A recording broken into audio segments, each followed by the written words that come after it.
Mayroon tayong isang viewers na nagtatanong about po sa previous mga upload natin about tutorial, dahil nga sa tagal na natin hindi nag-tutorial, gawa nga ng wala naman tayong kailangan sagutin. So ngayon napansin ko dun sa mga nag-comment na ang dami palang tanong doon, at ngayon ko lang nakita nag-pop up sa aking comment, no, na check ko sa aking dashboard.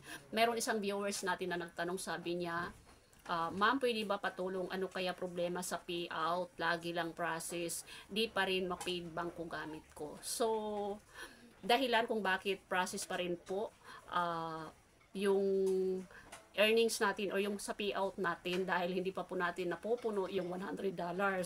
Before, base experience ko ay naka-payout po ako amount $25. So, once lang po nangyari yun. Ngayon po, lagpas na tayo sa $25 at yun nga, iniipon nga natin maka $100 tayo para ma-payout. Kung okay naman po yung iyong payout information, kompleto naman po siya, wala pong problema doon. Kasi ang hihintayin mo lang is mapuno po yung $100 para ma-payout nyo po kung bangko po ang gamit nyo. Same naman po sa akin kasi bangko din ang gamit ko.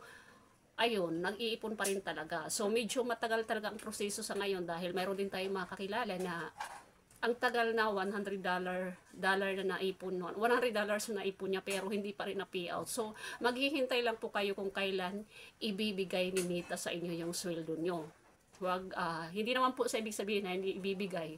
Basta pagka naka-process pa lang po, ibig sabihin, hindi pa po yun kompleto. Okay? Pero kung halimbawa, na-paid na doon sa payout nyo, nakita nyo, paid na, matik po, napapasok na sa bank account mo yun. Kaya wag lang po tayong magmadali. Hintayin lang po natin na si Facebook mismo yung magbigay noon. Kasi minsan mayroon tayong mga earnings na kailangan makumpleto. Halimbawa sa Star, mahinihingi silang ganitong amount. Pero based sa experience ko sa ngayon, kasi inaaral ko pa rin talaga kung ano yung proseso, kasi bakit hindi na payout na $25. Bangko po ang gamit ko. Meron kasi dalawang option doon na $25 pwedeng ma-payout at $100. So, ang expected ko na kapag naka $25 ako, may payout ko. Kasi last payout ko, $25 nakuha ko yun. So, ngayon, nagsobra na doon, hindi pa rin siya na payout. Kaya, ang gagawin natin, hintayin lang po natin na ma-payout totally yung earnings ninyo. Okay, i-inform naman po kayo kung hindi okay yung information, mayroon pang kulang doon, makikita nyo po yan. Kasi mayroon din tayong tinulungan na ganun po yung problema niya, hindi ma-payout, hindi ma-paid. Ang ginawa ko, inayos ko yung kanyang payout information, at doon nga, na-process, na-paid na nga yung kanyang sweldo. So, ganun lang po, hintayin lang po natin.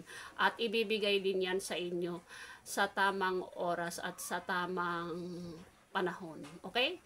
So, sana nakatulong po ang video ito, lalo na sa mga nagtatanong kung bakit hindi pa rin napipaid yung payout kahit na, kahit na kumpleto na.